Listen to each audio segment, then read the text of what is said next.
No dia 10 de abril de 1912, ocorreu um incidente marcante. O RMS Titanic, o maior e mais luxuoso navio de sua época, partiu em sua primeira viagem de Southampton, na Inglaterra, rumo a Nova York. A bordo estavam uma diversidade de pessoas, desde renomados industriais e atores até imigrantes, em busca de uma vida melhor nos Estados Unidos. O capitão sênior Edward John Smith, de 62 anos, comandava a embarcação. A expectativa e empolgação eram enormes entre os passageiros, o público e a mídia.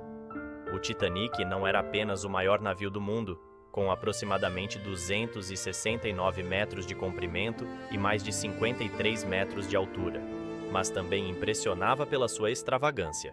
Na época, sua construção custou 7,5 milhões de dólares e suas instalações e decorações a bordo rivalizavam até mesmo com um hotel 5 estrelas. Além disso, devido aos avançados recursos de segurança utilizados em sua construção, o Titanic era considerado inafundável. A empresa responsável por sua construção, a White Star Line, estava tão confiante que o vice-presidente chegou a declarar publicamente essa característica do navio. Entretanto, 2 dias após o início da viagem, em 12 de abril de 1912, o Titanic começou a receber os primeiros avisos de gelo no caminho pelo Oceano Atlântico em direção aos Estados Unidos. Havia montanhas de gelo, os icebergs, representando um perigo iminente para o navio. Embora tenha alterado sua rota 2 vezes para evitar perigos, o Titanic não reduziu sua velocidade de 21,5 nós, aproximadamente 40 km por hora. No dia 14 de abril de 1912, foram recebidos mais 7 alertas de gelo, todos ignorados pela equipe, incluindo o capitão Smith.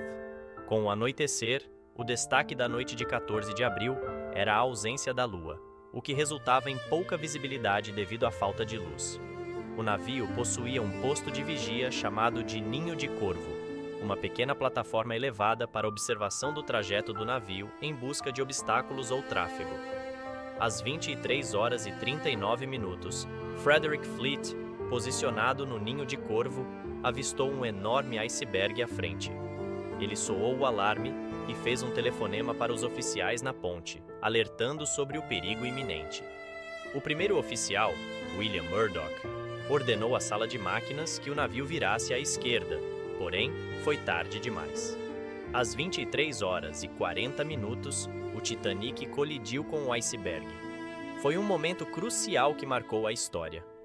Quando o navio roçou no iceberg por cerca de 10 segundos, um enorme amassado se formou. Isso gerou pequenos buracos no corpo principal do navio. Você deve estar se perguntando como isso é possível, certo? Como um pedaço de gelo pode cortar metal? Se você pensar no gelo do seu freezer, realmente ele não conseguiria cortar metal. Mas o cenário muda quando se trata de uma montanha de gelo. Poucos segundos após a colisão, o capitão do navio, Smith, e o arquiteto Thomas Andrews chegaram ao local para avaliar os danos causados pelo impacto. Quando viram, perceberam que o navio iria afundar. Ficaram completamente chocados. Achavam que esse navio era inafundável. No início do vídeo, foi mencionado que esse navio era considerado inafundável devido a impressionantes recursos de segurança. 2 dos principais recursos contribuíram para essa crença. Primeiro, o navio possuía um casco de fundo duplo, o que significa 2 camadas. Mesmo se a camada inferior fosse danificada, a segunda camada poderia salvar o navio. Segundo, o casco do navio foi dividido em 16 compartimentos estanques separados. Mesmo que 4 dos 16 compartimentos fossem inundados, o navio continuaria navegando, sem impacto. Porém, o impacto do iceberg foi no lado do navio, onde havia apenas uma camada. O casco de fundo duplo não foi útil, e o impacto foi tão grande que 6 dos 16 compartimentos estanques foram comprometidos, com água entrando neles. O limite era de 4. A inundação de 6 compartimentos significava que o navio não poderia ser salvo do naufrágio. O inafundável estava prestes a afundar. 20 minutos após a colisão, à meia-noite, o capitão Smith ordenou à sua tripulação que enviasse um chamado de socorro pelo rádio. Talvez navios próximos pudessem detectar e vir salvá-los. Jack Phillips começou a enviar sinais de socorro um após o outro, porém não houve resposta. Phillips enviou mais um e outro, na esperança de que algum navio por perto captasse o chamado de socorro.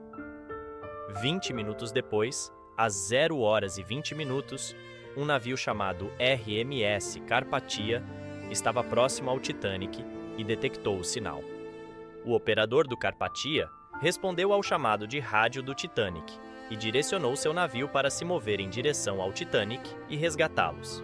O problema era que, apesar de estar próximo, o Carpathia ainda estava a 107 quilômetros de distância do Titanic. Mesmo se avançasse à sua velocidade máxima, levaria 3,5 horas para alcançar o Titanic. A questão era: o Titanic conseguiria se manter à tona por todo esse tempo? Enquanto isso, o restante da tripulação do Titanic acendeu fogos de sinalização e foguetes no céu, na esperança de serem avistados por algum navio próximo. Infelizmente, além do Carpathia, não houve resposta de nenhum outro navio. Enquanto isso, o capitão Smith ordenou a evacuação dos passageiros utilizando os botes salva-vidas do navio.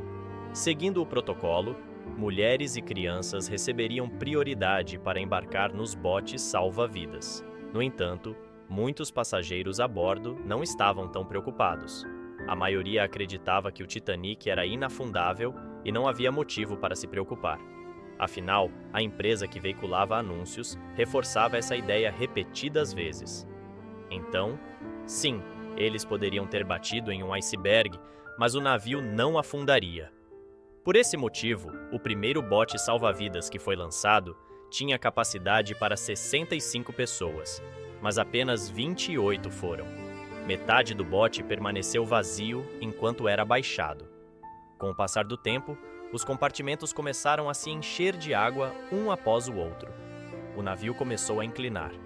Gradualmente, os passageiros perceberam que o navio realmente poderia afundar. Quando essa realização se concretizou, o pânico se instalou e as pessoas começaram a correr desesperadamente. Por volta de 1h da manhã, tanta água havia entrado nos compartimentos da frente que a proa do navio afundou. Isso fez com que a parte traseira do Titanic emergisse da água, inclusive as hélices na parte de trás. Quando o navio se inclinou a esse ponto, a confusão tomou conta. As pessoas começaram a brigar por um lugar nos botes salva-vidas. O problema era a escassez desses botes no navio. Havia apenas 20, com capacidade para cerca de 1.200 pessoas, enquanto havia cerca de 2.200 a bordo. Às 2h05, o último bote salva-vidas foi lançado do Titanic, porém 1.500 pessoas ainda estavam a bordo. Em meio ao caos, algumas pessoas tentaram se apossar de um lugar nos botes salva-vidas, enquanto outras aceitaram seu destino e permaneceram no navio. O desfecho foi caótico. Todos estavam chorando, rezando, tentando entrar nos poucos botes salva-vidas que restavam. Segundo relatos de testemunhas, por volta das 2h20, o Titanic partiu-se em duas metades e, lentamente, começou a afundar. Não levou nem 3 horas para o inafundável navio ser conduzido diretamente para o fundo do mar. Dos 1.500 a bordo, ou se afogaram com o navio, ou aqueles que sabiam nadar, sucumbiram à hipotermia. Há rumores de que o capitão do Titanic, Edward Smith, permaneceu no leme até o fim e afundou junto com o navio. Após o desastre do Titanic, surgiram várias controvérsias e investigações revelaram detalhes chocantes. O navio SS Californian estava apenas a 37 quilômetros de distância e poderia ter ajudado, mas não o fez. 1 hora antes do Titanic atingir o iceberg, o Californian alertou sobre icebergs na área de navegação e, por precaução, parou para a noite, desligando o rádio. Isso fez com que não recebessem o sinal de socorro do Titanic.